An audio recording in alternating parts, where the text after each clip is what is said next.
Entre le repère lié à 0 et le repère lié à 1, vous avez liaison pivot d'axe Z0. Le solide 2, alors là, dans l'énoncé, le corps, le repère XA, Y1, Z0 lié à 1, le OG1 égale à Z0.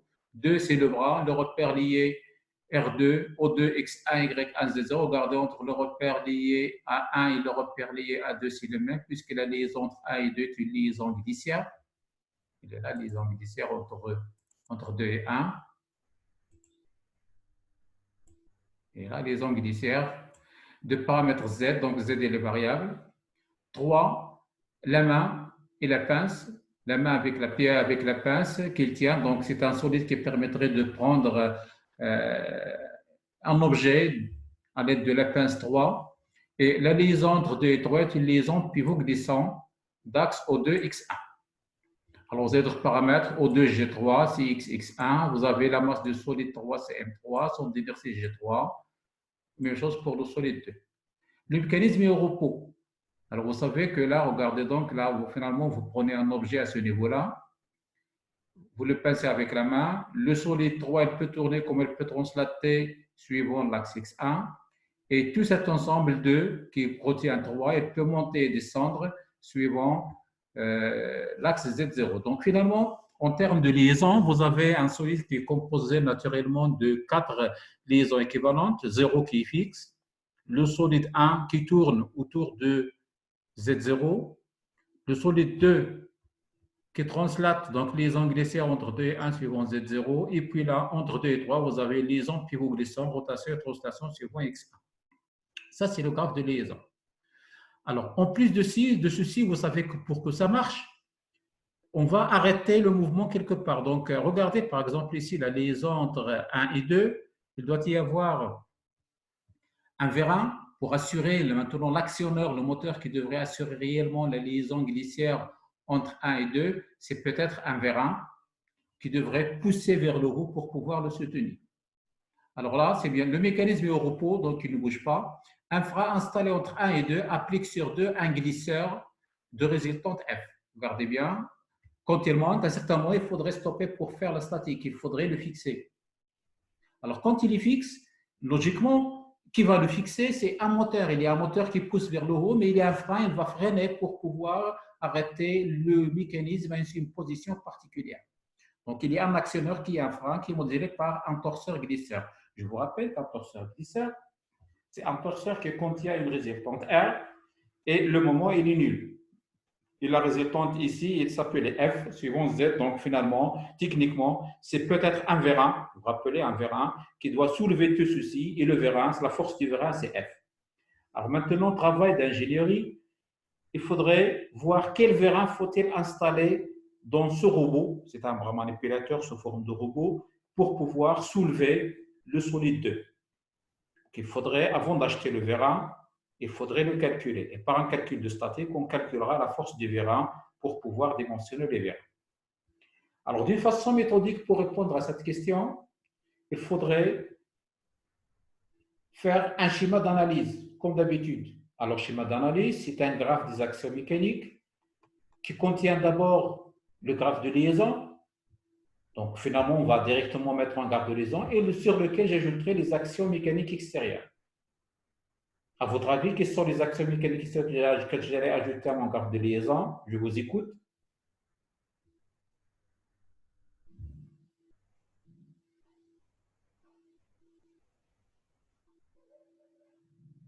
J'attends une réponse.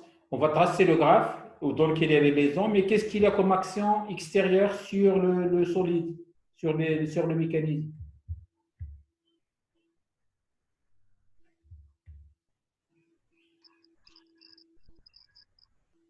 Aucune réponse? 3. On aura le poids. Oui, très bien. Le poids du solide 1, le poids du solide 2, le poids du solide... Oui, le poids du solide 3. Et vous avez aussi le frein. Voilà les actions extérieures.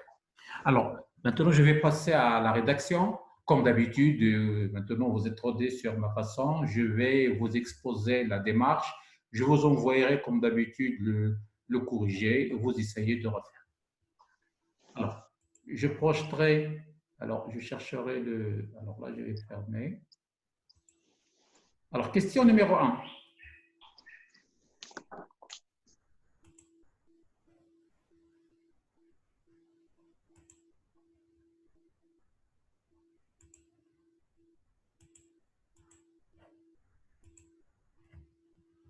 Alors je chercherai le, alors attendez, il y a des petits problèmes pour juste, voilà.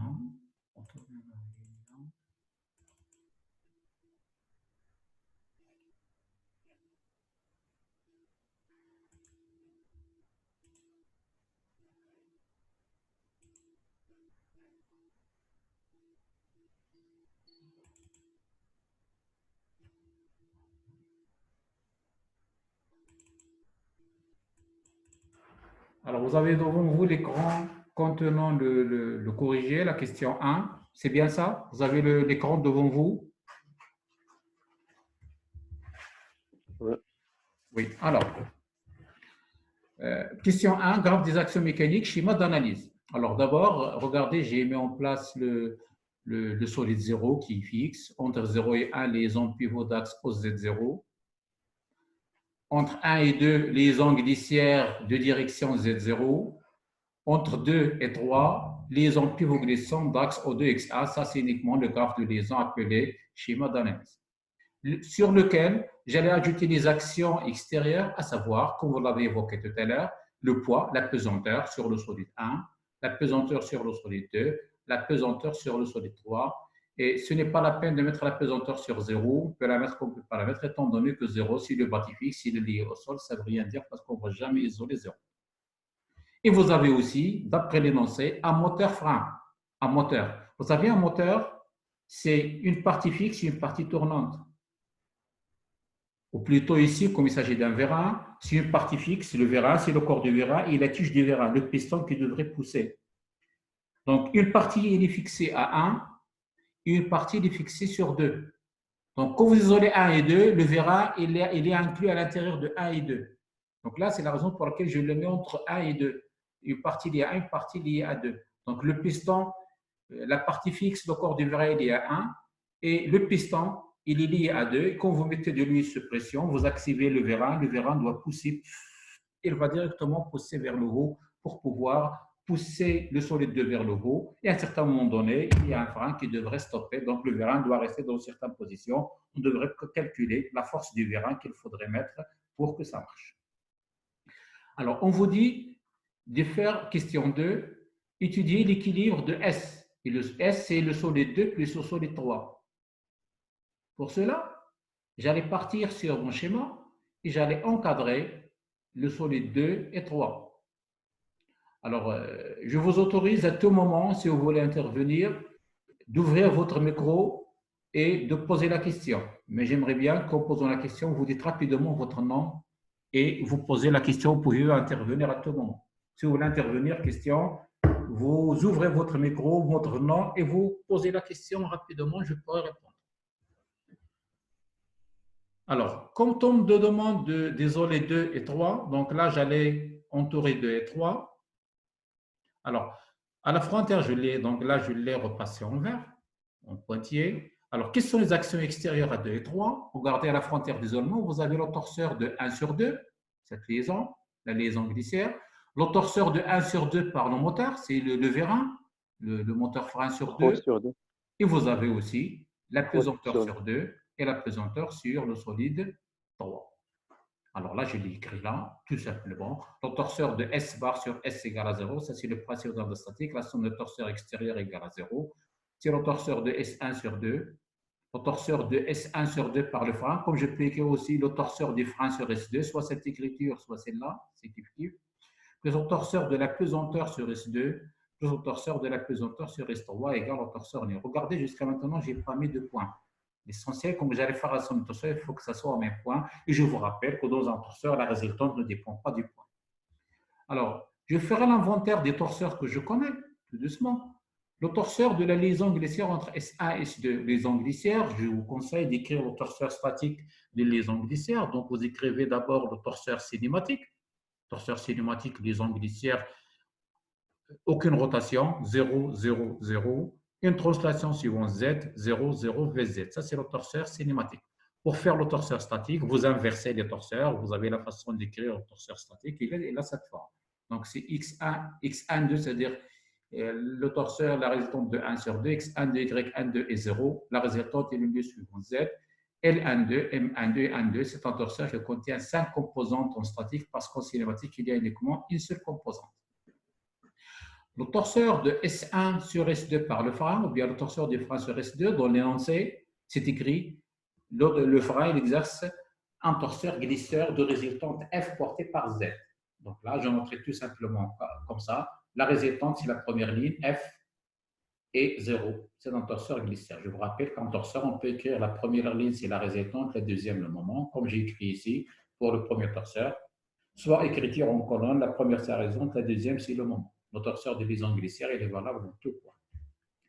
Le torseur de la pesanteur sur S2, c'est P2, ça veut dire tout simplement le poids, c'est M2G, la masse fois l'accélération de la pesanteur. Dans ce cas-là, la pesanteur, il est dirigé par l'axe vertical descendant du repère galiléen. Regardez dans l'énoncé, G, Z, il est vers le bas. Pardon, Z0 est vers le haut. Donc là, la pesanteur, c'est moins G, Z0. Donc là, c'est moins M2, G, Z0. Et le poids de 3, c'est M3G. Je vous rappelle aussi que le torseur de la pesanteur, j'en ai parlé dans les TD précédents, on l'écrit chaque fois sous cette forme, mais il est nul au centre de gravité. Le centre de gravité de 2, c'est G2. Le centre de gravité de solide 3, c'est le point G3. Alors, quand on me demande de trouver F, regardez donc, il s'agit de PFS. Dans le PFS, il y a 6 équations. La somme des résultantes égale à la projection sur X, Y, Z. La somme des moments égale à 0, projection sur X, Y, Z, ça va donner un total de 6 équations. Dans notre cas, on nous demande tout simplement de trouver la force F. Et F, regardez, il est sur la résultante. Donc, le théorème à appliquer, ce n'est pas écrire les 6 équations, mais écrire uniquement, parce que F, on me demande F, c'est d'abord le théorème de la résultante statique. La somme des forces extérieures égale à 0. Et je ne vais pas faire tout le théorème, puisqu'on me demande uniquement F, et F, elle est portée par Z. Regardez, j'écrirai tout simplement le théorème de la résultante statique en projection sur Z, puisque je cherche F, elle est portée par Z0. Donc, je vais écrire la somme des forces en projection sur X égale à 0, la somme des forces en projection sur Y égale à 0, et la somme des forces en projection sur Z égale à 0. J'ai besoin uniquement de la troisième, la projection sur Z. Si vous pouvez écrire les autres, mais on n'en aura pas besoin. Alors, et donc, appliquer le théorème de la résultante statique en projection sur Z0. Alors, que dit le théorème de la résultante statique? Ceci est écrit verbalement ici, pardon, est écrit comme ça, théorème de la résultante statique. Je vais l'écrire scientifiquement, tout simplement. C'est la résultante de S bar sur S égale à 0, mais une projection sur Z0. Donc, une seule équation. C'est quoi? Retour sur les axes extérieurs, elles sont ici. Regardez, elles sont là. Donc là, c'est Z0 scalaire, la résultante de S1 sur S2, de ce torseur, plus Z0 scalaire, la résultante de S1 sur S2 par le frein, plus Z0 scalaire, la résultante de la pesanteur sur S2, plus Z0 scalaire, la résultante de la pesanteur sur S3, égale au torseur nu, égale à 0. Alors, je vais remplacer chacun. La résultante de S1 sur S2, regardez, le torseur, il est là. La résultante, il est sur la première colonne ou bien sur la première ligne ici. Donc là, c'est 0. Eh bien, la résultante en projection sur Z0, il est nul. Le deuxième, le torseur, la résultante de S1 sur S2 par le frein, c'est F, c'est la force F. Regardez, elle est là. F, vecteur F. En fait, F, c'est F porté par Z0. Donc, pour projeter scalaire Z0, ça va donner directement F. Le poids égale à M de G, et G égale à moins GZ0. Donc là, quand j'allais projeter, ça va donner moins M de G. Pour le solide 2, c'est aussi moins M3G pour le solide 3. Maintenant, mon équation elle devient tout simplement F moins M de G moins M3G égale à 0. Donc, F que je cherche, la force du vérin que devrait développer plutôt le frein pour pouvoir freiner le solide 2 et tout ce qui se porte à une certaine position, c'est M2 plus M3G. Tout à fait logique. Imaginez que vous allez supporter une charge dans votre main. Quand vous la supportez, la force que vous devez donner, il doit être équivalente à la masse embarquée, à la masse du solide 2 et la masse du solide 3. C'est ce qu'il va supporter. C'est bon par rapport à cette question. S'il y a des questions, vous pouvez intervenir. J'attends votre signal pour pouvoir continuer s'il n'y a pas de questions. Non, monsieur. Merci, mademoiselle. Alors, je vais continuer. Alors, la question 3, c'était de déterminer le torseur des actions mécaniques exercées par S2 sur S3. Autrement dit, le torseur des actions de liaison. Alors, tout à l'heure, alors regardez, entre 2 et 3, vous le voyez là. Vous avez une liaison pivot glissant. Et la liaison pivot glissant entre 2 et 3.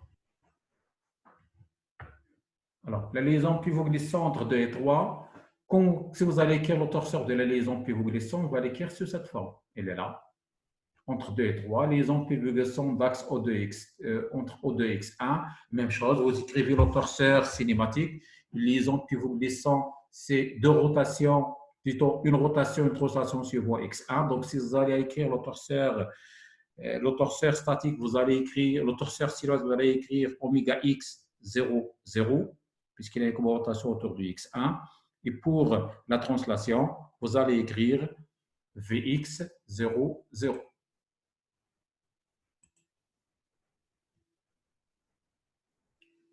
Et pour le torseur statique, on va inverser les composantes.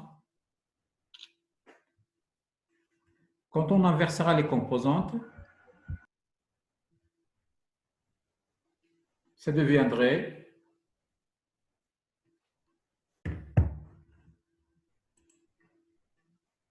zéro, y de 3, z de 3 pour la résultante, et 0, m de 3, n de 3 pour le moment. Le torseur cinématique contient deux composantes et le torseur statique doit contenir 4 composantes. Vous avez la façon d'écrire le torseur statique et cinématique de chaque liaison en inversant les composantes. Et donc, le torseur cinématique, le torseur statique, il contient composantes qui sont y de 3, z de 3, m de 3, n de 3. C'est ça la question. C'est ce qu'on va chercher. On vous demande de déterminer les composantes de torseur statique de la liaison entre S2 et S3. Donc, on va écrire des équations de telle sorte à trouver la valeur de Y de 3, Z de 3, M de 3 et N de 3. Mais attention, ce torseur il est donné au point O2. La première ligne, c'est la résultante. La deuxième, c'est le moment. Alors, pour cela, retour sur le graphe de tout à l'heure, il est là. Comme je cherche les composantes de cette liaison, si vous isolez simultanément 2 et 3, comme tout à l'heure, le torseur de la liaison entre 2 et 3 est une action intérieure. On ne peut pas, dans le torseur lorsqu'on a isolé 2 et 3, on cherche tout ce qui est extérieur à 2 et 3. Et la liaison entre 2 et 3, elle devient une liaison intérieure. C'est la raison pour laquelle les composantes de ce torseur ne sont pas intervenues dans la question 2. Maintenant, pour trouver les composantes, comme je cherche le torseur, ce que j'allais isoler, c'est cette fois-ci le solide 3. Alors là, si j'isole le solide 3, je prendrai un stylo au pif, comme ça. Je vais isoler 3. Regardez, je vais entourer 3 en pointillé blanc, comme ça. Alors, quelles sont les actions extérieures à 3? Je vous écoute. P. Voilà, le poids. Oui, le poids sur le solide 3, il est là. Et vous avez aussi Et de 2 par rapport à 3. voilà, le torseur de 2 sur 3. Donc, il y a deux torseurs. On va écrire le principe fondamental de la statique qui fait que la somme des torseurs égale à 0. Le torseur de 3 bar sur 3 égale à 0. Alors, regardez, le torseur de la pesanteur, il est connu au point G3. Le torseur de 2 sur 3, il est connu au point, il est demandé au point O2. Donc, un premier raisonnement préliminaire ferait que l'on devrait réduire les deux torseurs au point O2, puisque je cherche le torseur que je cherche, il est demandé au point O2. Alors maintenant, équilibre, alors là plutôt, équilibre. Alors, retour au schéma d'analyse, isolé 3, le torseur de S3 bar sur S3 égale à 0. Donc, le torseur de S2 sur S3 plus le torseur de la pesanteur sur S3 égale à 0. Eh bien, comme je cherche le torseur de S2 sur S3, le torseur de S2 sur S3 égale moins le torseur de la pesanteur sur S3, relation que j'appellerai étoile. Jusqu'à maintenant, je n'ai pas mis de points, mais tout à fait normal. Quand vous allez faire l'égalité de torseurs, à la retour sur le cours sur les torseurs, il faudrait que les torseurs soient exprimés au même point et je choisirai le point O2 puisque le torseur demandé, on le demande au point O2. On demande d'écrire le torseur au point O2. Quand on vous demande, comme on vous demande de déterminer le torseur au point O2, eh bien, c'est la raison pour laquelle je devrais écrire le torseur de la pesanteur. Je le connais au point G3 et je devrais le réduire au point O2 pour plus tard écrire l'équation étoile. Alors, j'ai encore 10 minutes pour finir, donc là, j'essaie d'être à l'heure pour ce TT. Je vous aurai une deuxième réunion pour le TT suivant. Avec le torseur de la pesanteur sur S3 égale P3 est 0, P3 c'est moins M3G Z0 au centre de gravité G3 à réduire au point O2. Il faudrait écrire ce torseur en O2. Et je sais que la résultante ne change pas dans un torseur quand vous allez écrire dans un autre point, mais ce qui change, c'est le moment. Eh bien, la relation de champ de moment fait que le moment en O2 de la pesanteur sur S3 égale le moment en G3 de la pesanteur sur S3 plus O3G3 vectoriel la résultante qui est P3. Relation de champ de moment tout à fait logique dans un torseur et cette fois-ci dans mon torseur statique. Le moment au point O de la pesanteur sur G3, alors le moment il est nul en G3 d'après les données, d'après le torseur statique de la pesanteur. O2G3 dans l'énoncé, retour à l'énoncé, vous trouverez que les données de l'énoncé font que O2G3, c'est petit x porté par x1, vectoriel la résultante, P3 qui est moins M3GY0. Z0. Eh bien, maintenant, vous allez faire la relation de champ de moment. X1 vectoriel moins M3GZ0. Vous avez la figure plane dans la page 1. Vous avez le repère X0, Y0, Z0 et le repère X1, Y1, Z0. Puisque la liaison est posée Z0, la figure plane numéro 1. Donc Z0 égale à Z1. X1 vectoriel Z1 et sont dans la même base. X1 vectoriel Z1, c'est moins Y1. Avec l'autre signe moins, c'est plus, ça va donner le moment au point de la pesanteur sur S3, c'est M3GX porté par Y1. Maintenant, retour à la relation étoile, elle est là. Dans cette relation, son torseur égale celui-là. Donc, la résultante en projection sur X sur ce torseur égale la résultante en projection sur X ici. Même chose pour Y et Z. Et le moment ici égale le moment de l'autre côté. Et donc, on devrait réécrire toutes les équations. Alors là, la résultante, dans le premier torseur, elle est là, 0. Dans le torseur de la liaison de torseur de la pesanteur, regardez en projection sur X0, il est nul. Donc là, on va trouver donc Y0 égale à 0. Y de 3 dans ce torseur égale la projection de la résultante ici sur Y0, il est nul. Donc Y de 3 égale à 0. Par contre, Z de 3 sont dans ce torseur. La projection de la résultante dans ce torseur suivant Z égale la projection de ce torseur suivant Z, c'est M3G avec le signe moins, donc c'est M3G. Le moment, même chose, 0 égale à 0. Le moment de la pesanteur en O2, regarde, on a trouvé qu'elle est là, c'est M3GY1, donc c'est la projection sur l'axe Y1. Alors là, c'est M de 3 égale moins M3GX, projection, et puis N de 3 ici, la projection du moment suivant Z0, égale la projection de mon survol Z0 ici qui est liée, donc ça va donner N de 3 égale à 0. Et comme ça, j'ai trouvé les composants du torseur qu'on m'a demandé, et sont là, qui sont Y de 3, Z de 3 et M de 3, N de 3 au point O2. Voici donc pour cet été. J'ai encore quelques minutes. S'il y a des petites questions, vous pouvez intervenir. J'allais ouvrir plus tard une deuxième séance pour faire rapidement le TT suivant reposant sur la cisaille. À vous la parole si vous avez des questions.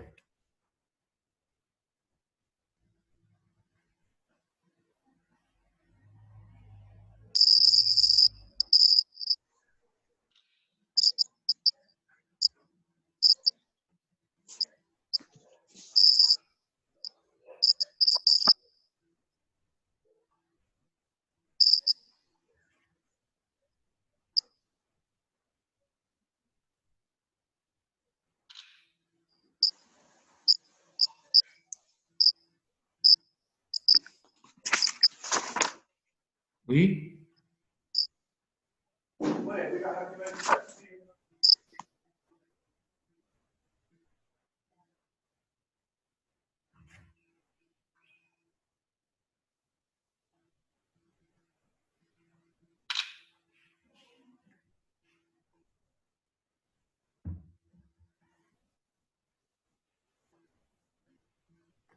Alors, si vous n'avez pas de questions, je vous projette l'écran pour le TT suivant. Alors, sur une cisaille, c'était un ancien DS. Donc là, ça vous permettrait de voir si vous êtes capable de faire une situation DS. Alors, TT cisaille, je vais projeter l'écran.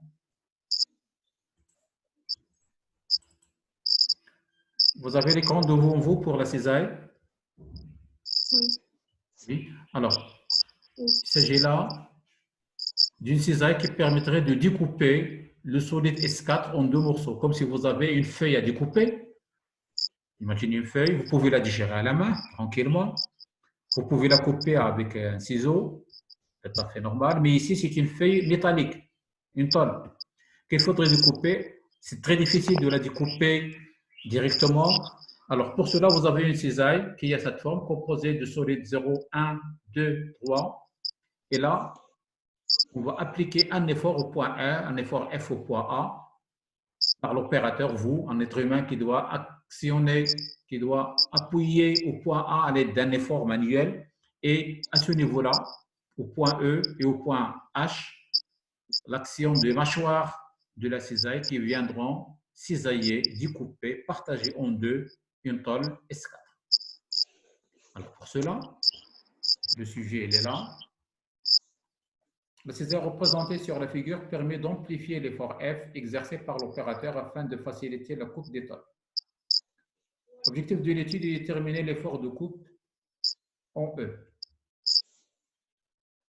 Alors là, le mécanisme est constitué du bâtisse 0, le repère lié Gx, X, Y, Z.